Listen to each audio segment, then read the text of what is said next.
No niin, iltaa vain kaikille, juu. Olen nyt parhaillani täällä Karkin huoneessa ja täytyy sanoa, että täällä on aika siivotonta. Että eiköhän me pidetään joulusiivous. Aloitetaanpa tästä työpöydästä.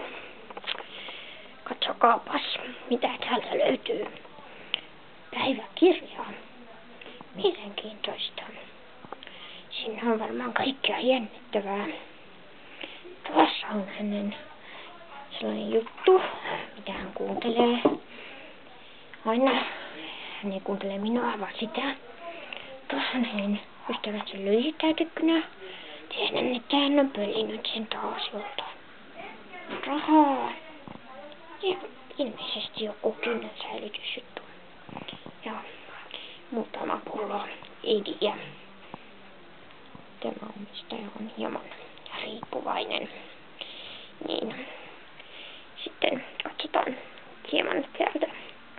Siellä on meikkipusseja ja muutama lahja. Sitten tämä näyttää aika siistiltä jo. Minä voisin kyllä ottaa tästä tämän suklaalevyn tästä. Oli aika hyvää.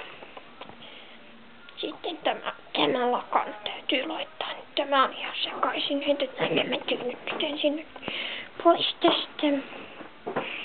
Sitten nämä nallet. Katsokaa mitä rumia nalleja. Lakki tippui voi. Hipputti. Näin. Ja viltti pois. Ja peittoa pitää asetella.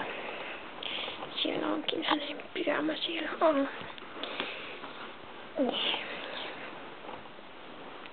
Näin. Sitten elämän aakkoset.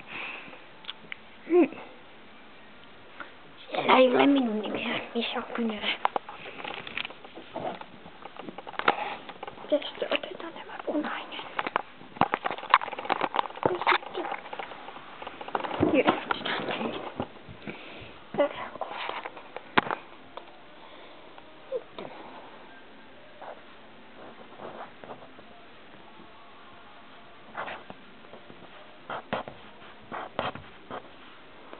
sinne kokerelli.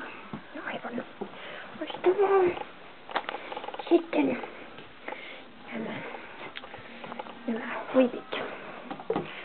Huivit on väärässä paikassa. Peitetään nämä pullot tällä huivilla. En tykkää kovasta pulloista. Eli ei saa juoda ediä. Sitten täällä onkin kaikkea kamalaa käsityösälää. No nekin voidaan peittää vaikka tällä viltillä. Näin pettyi aika hyvin.